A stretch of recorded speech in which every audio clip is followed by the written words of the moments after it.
We'll call this meeting to order, Monterey One Water's Budget Personnel Committee, Friday, March 13th. We'll start with a roll call. Castroville, Here. Monterey, Here. Marina Coast, Here. Sand City. Here. Quorum.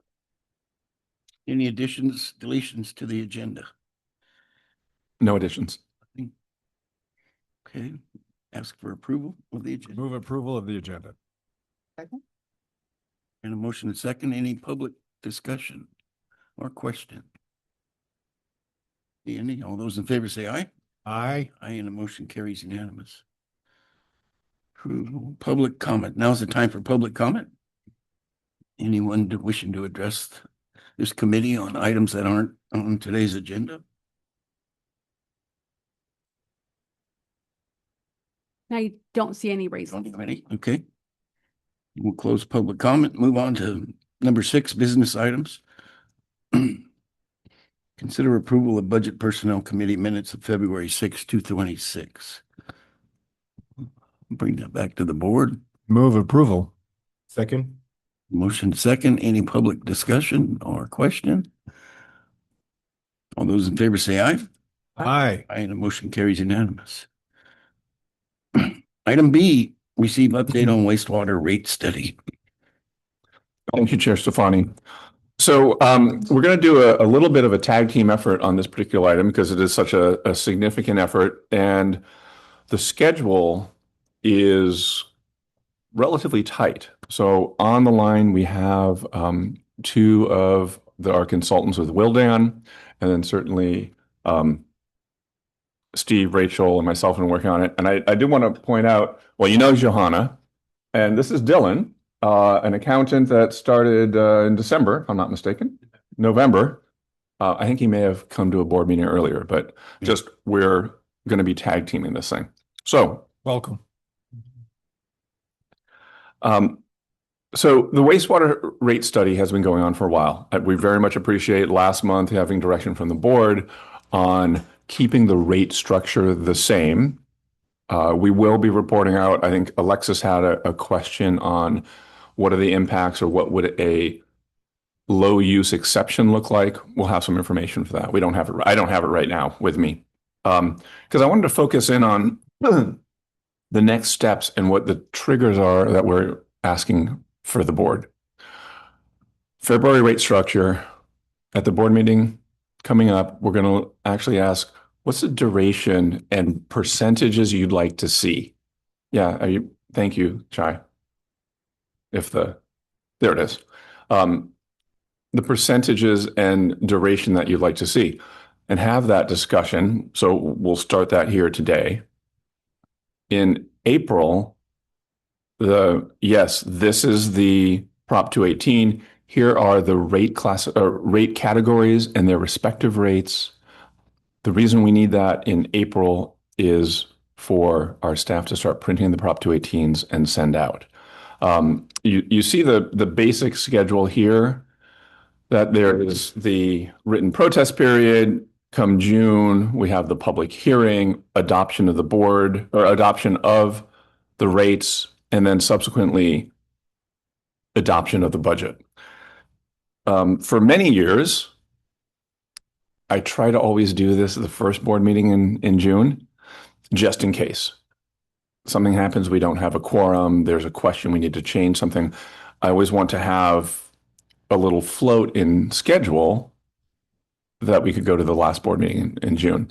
We have used up our float right now. So this is the schedule as we have it. So with that, Wildan has developed the revenue requirement, and that's based on a 5-year financial plan. But they've also looked at the main driver of everything, like we've talked about, is the 10-year capital plan. That 10-year capital plan is in the range of 540 now, if I'm not mistaken. $540 million. It's not a flat line over that 540. There's sort of an increase in the beginning, and then it drops a little bit and then continues later on. So they have taken into consideration what our revenue requirements are going to be over to meet the capital plan while including using the WIFIA loan, some sort of borrowing and or bond issuance in the 27-28 timeframe. It is down to that level of detail. So with that revenue requirement, then they also have been looking at what the cost of service and the wastewater rates are. We don't have those for you right now. We'll have some examples of what our recommended rate increases are, or what we're asking you to do at the board meeting. And I'll get into I think I have said it in front of your council, what at least that first year would look like. And then ultimately, when the final financial report is done, it'll come to the board for review and acknowledgement. So I'm going to just sort of drop an idea, and then I'd like to kick it over to Rachel and or Steve to talk about the Prop 218 procedures briefly and the outreach. One of the things I think the board has been consistent about is when we make changes, let's not confuse the customers. Let's give some opportunities to provide information out there, whether it be in bill inserts, meetings, etc. Please understand with a compressed schedule, it just is not going to be as comprehensive as things we've done in the past, but we are trying to do the best we can to get information out there.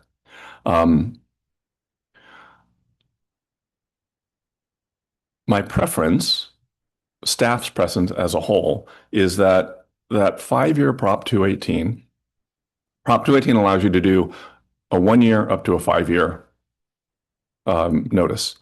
I prefer the 5-year. The reason being, it gives us a certain amount of financial, not security, but ability to plan ahead. So if we know that what the upper rates are going to be, we're going to assume they're going to be in that period of time. So when we're letting out $50 or $100 million contracts, and finance needs to look at the impacts of the capital, as well as what we're all seeing is increases in healthcare,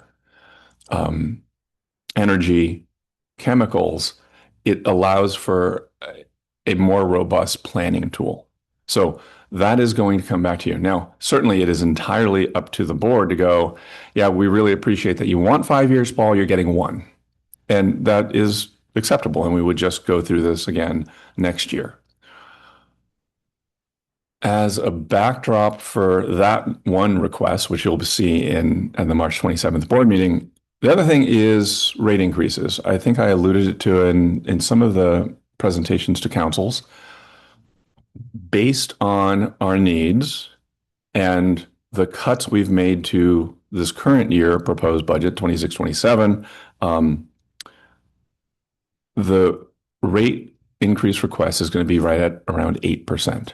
I think I mentioned that at Castroville and at Sand City.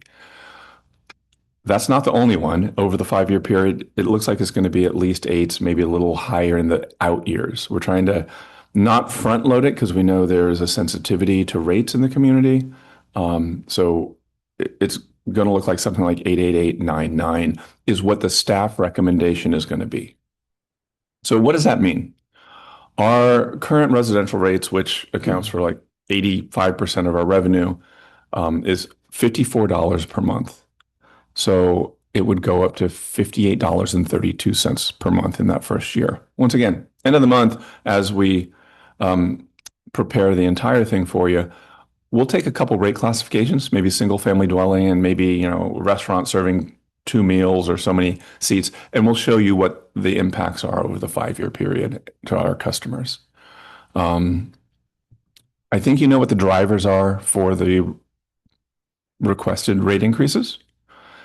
Like I mentioned, capital. And then, of course, on the O&M side, power and chemicals, and then, of course, healthcare and others.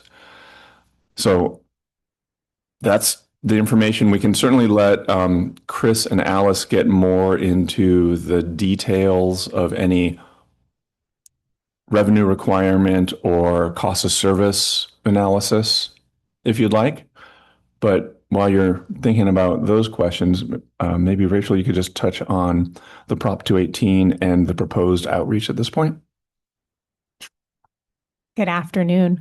So, as Paul mentioned, we are on a pretty tight timeline.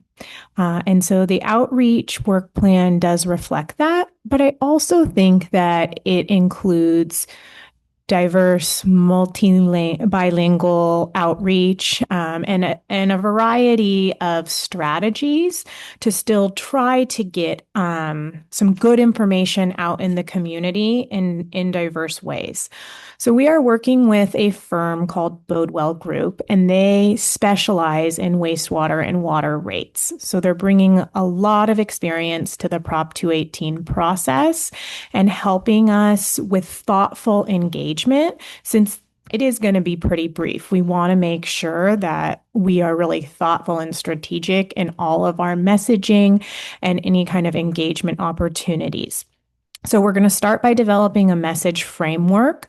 That message framework is going to be the baseline for the Proposition 218 notice that, per that legislation, must go out to customers a minimum of 45 days before the public hearing.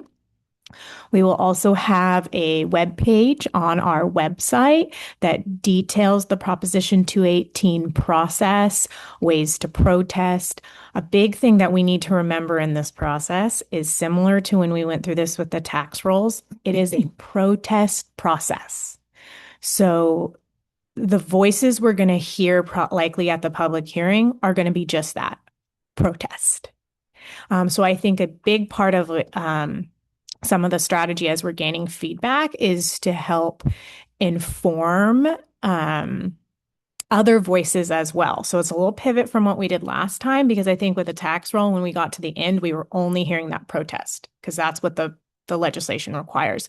So we just want to make sure that we're helping you with kind of all voices as we lead up and build our strategies. So to that, we're going to host 2 public information sessions, and it's called Understanding Your Wastewater Rates.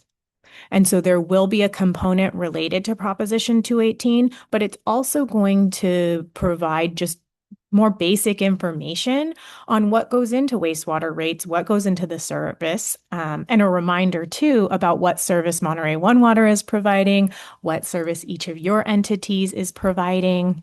And just really give us some good dialogue with the customer. We're going to host 2 of those, likely one in Marina and one in the city of Salinas. Locations TBD, but what we're trying to do is we actually have some data from when we went through the tax rolls on what locations and what times worked well for the customer. So we know that a library in Marina and a library in Salinas were our 2 most popular locations. So those are going to be, we're going to attempt to get both of those, secure those. It's going to also have an online component, so there'll be hybrid information sessions. And we're also going to do live translation. So for those coming in person, there will also be the Spanish option.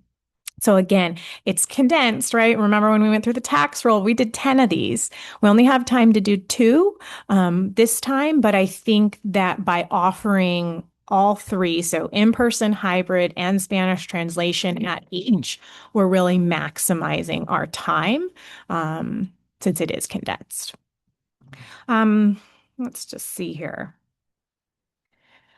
We will also develop customer fact sheets, FAQ sheets. We'll develop talking points and FAQ sheets to support you as our board and as your constituents may have questions. We'll do a little social media blast. And then all of that, again, will culminate in the public hearing that is a protest hearing. So that is the voice you're likely to more overwhelm that setting. Something to really be mindful of when we get to that day. You're probably not going to hear anybody coming out in support, right? Because it's a protest hearing. There might be those out there who understand the need for it, especially such essential critical infrastructure that's keeping contaminants and pollutants out of the environment. But on that night, it's a protest hearing. Anything Thanks, else you'd Rachel. like me to go into? Let's. I want to mention one other thing in terms of options, and then maybe just ask for questions for any of us, if that's okay. So I put out there what the staff recommendation is likely to look like in terms of duration and percent increases. Wildan did look at other alternatives. So hypothetically, if the board's like, nope, we want to do nothing for 5 years, that is always an option. What that will result in is not being able to do as much capital. So we're going to start pushing projects out. It also will chew into our existing reserves.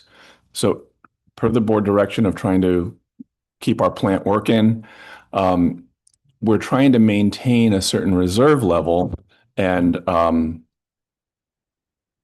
in order to have our bond rating stay high. Those are directly correlated. And if we're doing a large borrowings to continue with that infrastructure push, we feel that we need to balance that.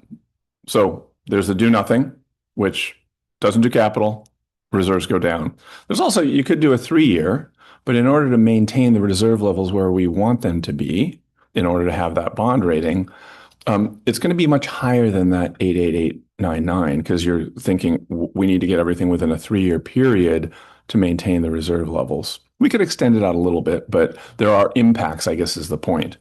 And then lastly, if you just want to meet the reserve target level over time, we could do a 5-year with a smaller increase, but it will not put us in a position to maintain reserve levels, get a high bond rating, and practically not all the projects could be accomplished.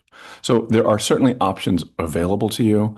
The one I initially stated was purely just what staff recommendation is based on our understanding of what the board would like to see. And with that, we can try to answer any questions you have. And certainly, like I mentioned, Alice and Chris are on the line to respond to detailed things within the revenue requirements and rate development. So Rachel's probably already thinking about this, but I'll just add my 2 cents on messaging. I think it would be important in a concise way to remind the public just how dangerous wastewater is and why, and our role in preventing the public from being exposed to those dangerous substances. Secondly, a reminder that various commercial industries over time invent new substances, some of which also turn out to be dangerous to the public, and we can give some examples both of dangerous substances that for years have been in wastewater and also viruses, bacteria, very much excreted pharmaceuticals from every person who's taking any sort of drug on a daily basis. But science also discovers new stuff that turns out to be dangerous. Current item du jour is PFAS. And as new standards are set for us to keep you, the public, safe, we have to figure out how to remove more and more of these substances or neutralize them or decontaminate the flows that we put right back into the ocean where people swim, surf, and boat and take out and eat fish. Those new removals cost money. Those new removals drive up our very real costs. We all love living on the Monterey coast. It's a beautiful place, but it's a maritime environment.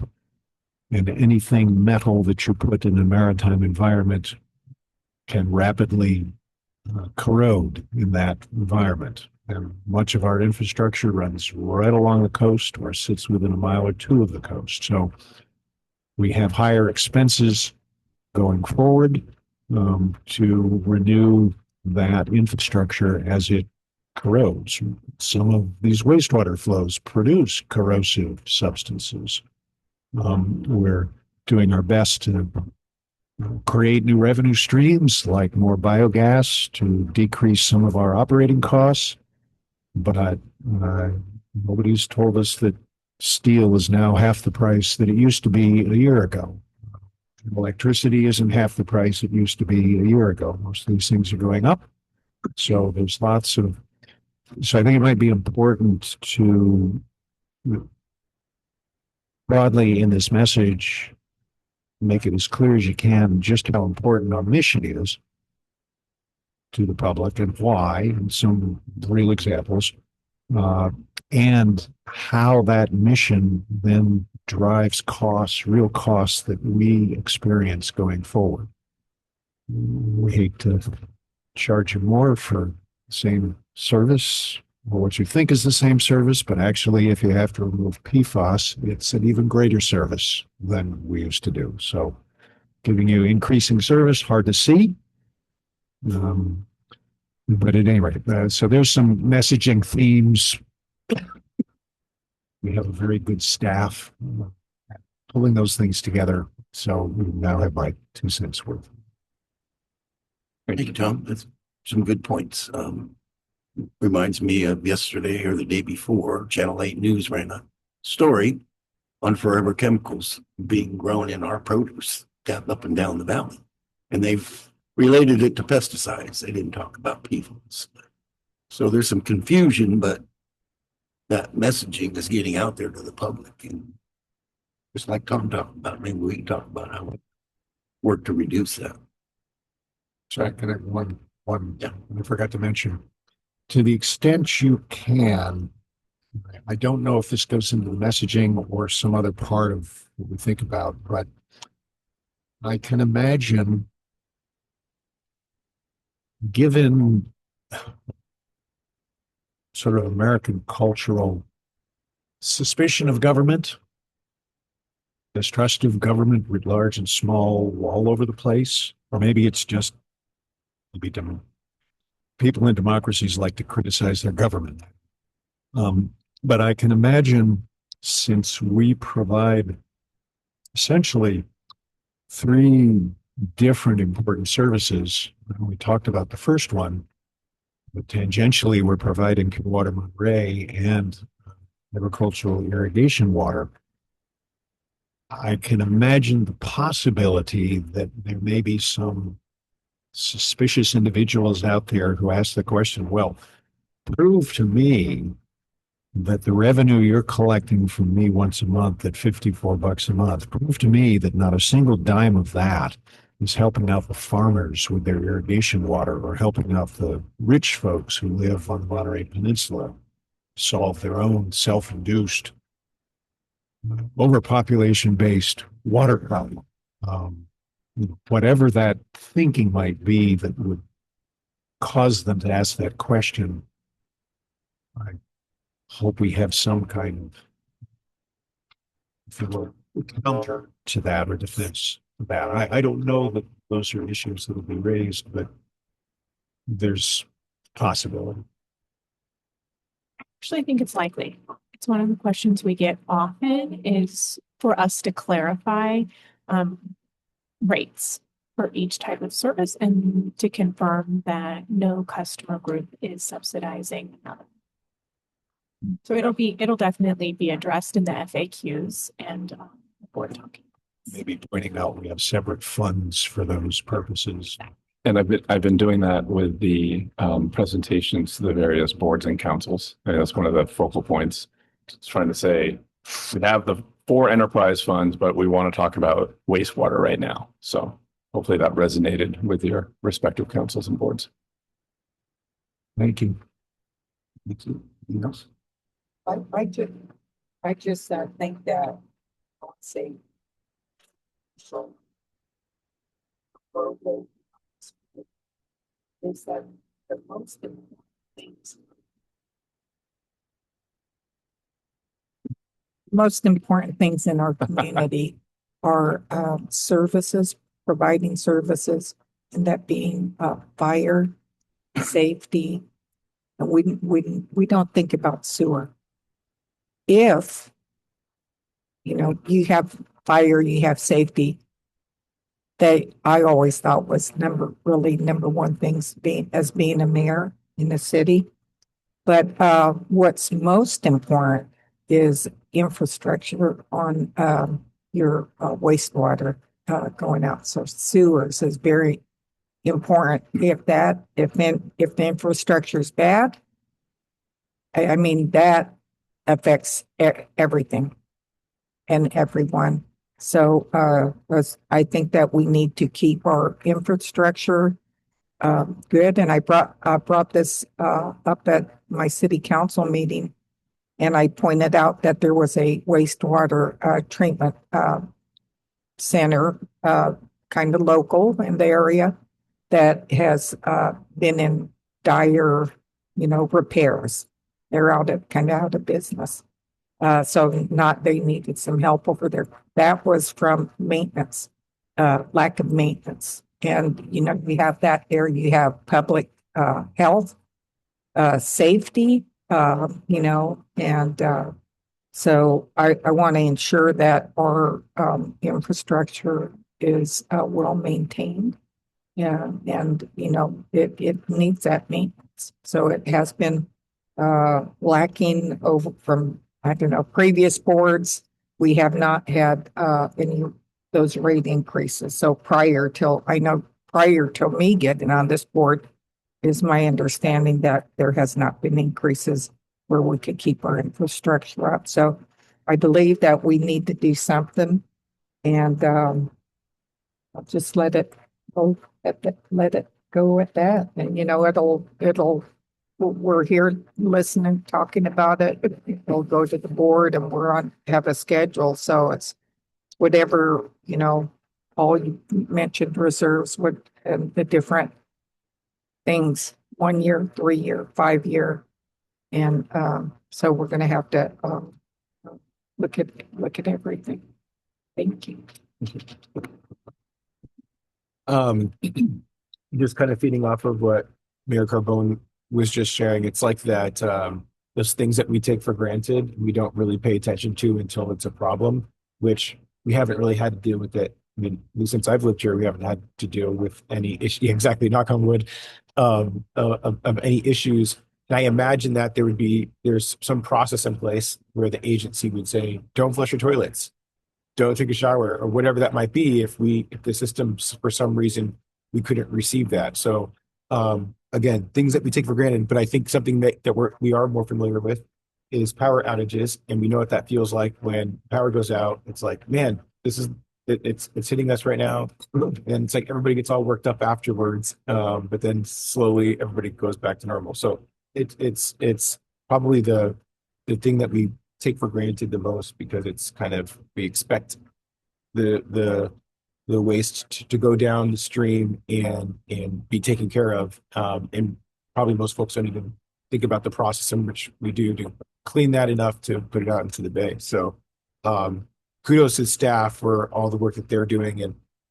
And I would just share that I think there's a couple of different iterations in which this can go. And I think Paul, how you articulated it was based off of staff's recommendations.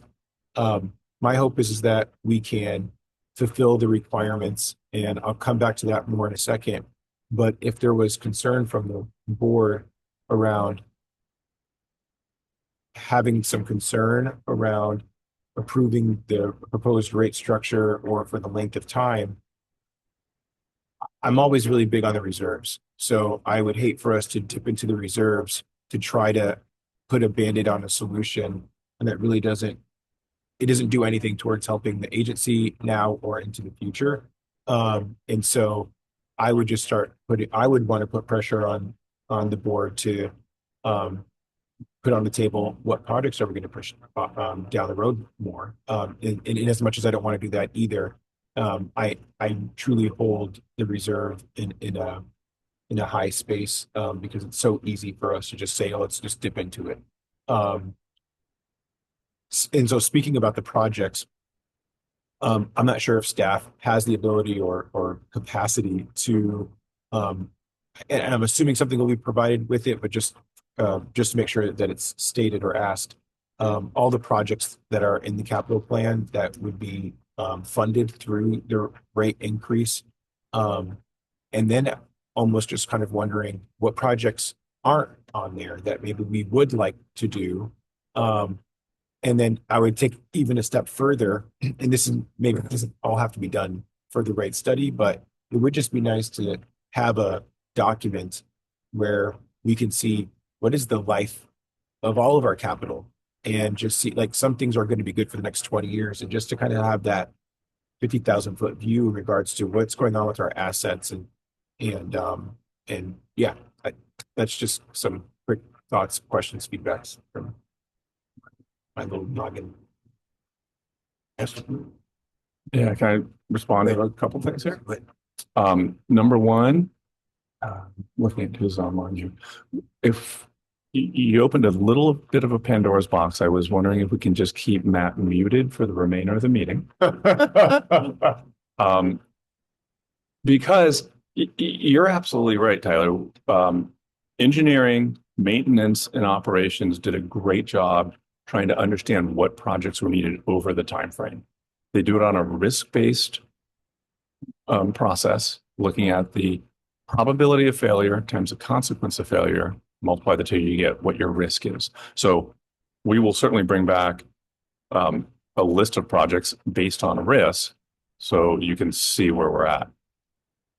The projects that were provided to us, and when I say us, the executive team, and it was primarily, Lawrence and myself, we went through and scrutinized because we felt we couldn't accomplish what was requested in the 10 years based on the rates that we have. So The proposed rates. the proposed rates even, yeah. So what we ended up doing before Wildan got the revenues requirement is we pushed engineers' requested projects out a few years. So if you think of it, it's in a 10-year time frame. If we push them out, it's just dropping off the 10-year plan. So it's not part of the financial plan.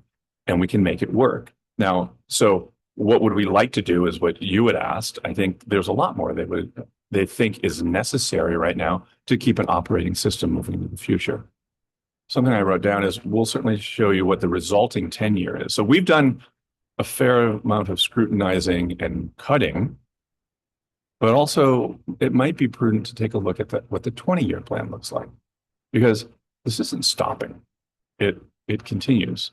I think that might be illuminating to understand the magnitude of the $1 billion worth of assets that we are entrusted to operate, maintain, and rehab. Marianne, you're absolutely right. And we had 12 years in a row without a rate increase. We had 14 out of 17 years without a rate increase. For a variety of reasons. That's just sort of the facts of where it was. We were doing ballpark around $3 million worth of capital projects a year, which just in a $1 billion system, if you're spending $3 million a year, it's just not enough to renew and replace. I'm thankful that you are all protective of the reserves, because when I got here, there was about $2 million in reserves, which is not enough to operate an entity of this size. So it has been a long, arduous process to increase those rates and build those reserves. Some of it based on board policy, bond covenants, et cetera. But it takes a long time to build, and it can go away really quickly if we're like, hey, let's not do something. Let's not do rate increases, but let's continue the burn rate. So I appreciate that. And I think we've heard you of other items that we can bring to the board on March 27th to help the discussion and hopefully get some direction so we can start producing that Prop 218. Just do one follow-up. The point that you were making in regards to pushing projects off, which ended up taking them off the list essentially. I think it's a really important area to share. And I don't know if Matt prepared to just describe one of those really compelling, one or two of those really compelling ones. Just to kind of show like we've already scaled this back to try to make this work in a way that we thought would be palatable. Yeah, I mean, certainly Matt could talk to that, I'm sure. In addition, I mean, we do try to bring you a balanced budget. So through this process, we, in addition to pushing engineering a little bit, well, quite a bit, we went back to all the departments and said, hey, we need to here's the budget you think you need to operate at the level of service that the board expects us and our customers expect us. we went back to them and went, you need to cut it by 5%. We know that not everyone's going to do 5% across the board, but there has been a significant amount of scrutiny on the existing budgets to get it to balance prior to bringing it forward. And I just want to make sure that you all know that it's not just, oh, let's throw this in there and give it to the board and let them cut. We've already done that substantially. Do you want Matt to talk to that now, or you want him to talk to it on the 27th? I think the board meeting's good. Okay, perfect. 30th? Oh, Anything else? How about public? Let's see what we got in public comments. See any public today.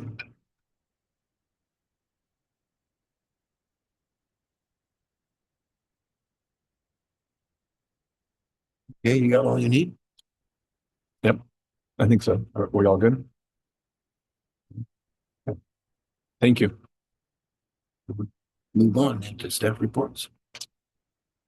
So I have just a couple quick ones. One is there were four of us, Rachel, Allison, Nick Smith, and myself went to the Water Reuse Association National Symposium. It was in Los Angeles earlier this week.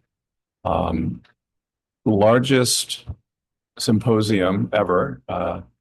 Prior to it, it was like 1,100 people was the largest years ago. And I think it's probably close to 1,300 this year. So there's obviously an interest in water recycling and the needs. The agency won an award from the association at their annual awards luncheon. And the award was Community Water Champion. A lot of words, I forgot what it was. Anyway, it was nice to be acknowledged throughout the country as one of those award winners. Other thing I want to mention is Mr. Kerrigan sitting next to me is, as you know, he came on as a full-time employee. Currently, he is also supervising or being responsible for finance, accounting, procurement, and customer service. So anything that you have questions of in that area, obviously you can come through me, but we can also expect to be hearing from Steve periodically, and he's going to be in that role for some period of time. Any other staff reports? Okay. Okay, thanks. Committee member reports. Thanks for your continued good work, staff. Appreciate it. Keep the community safe. Thank you. That's it. Short meeting. Thank you. That was good. I'm sorry. Please keep talking. We'll adjourn this meeting. Let's get off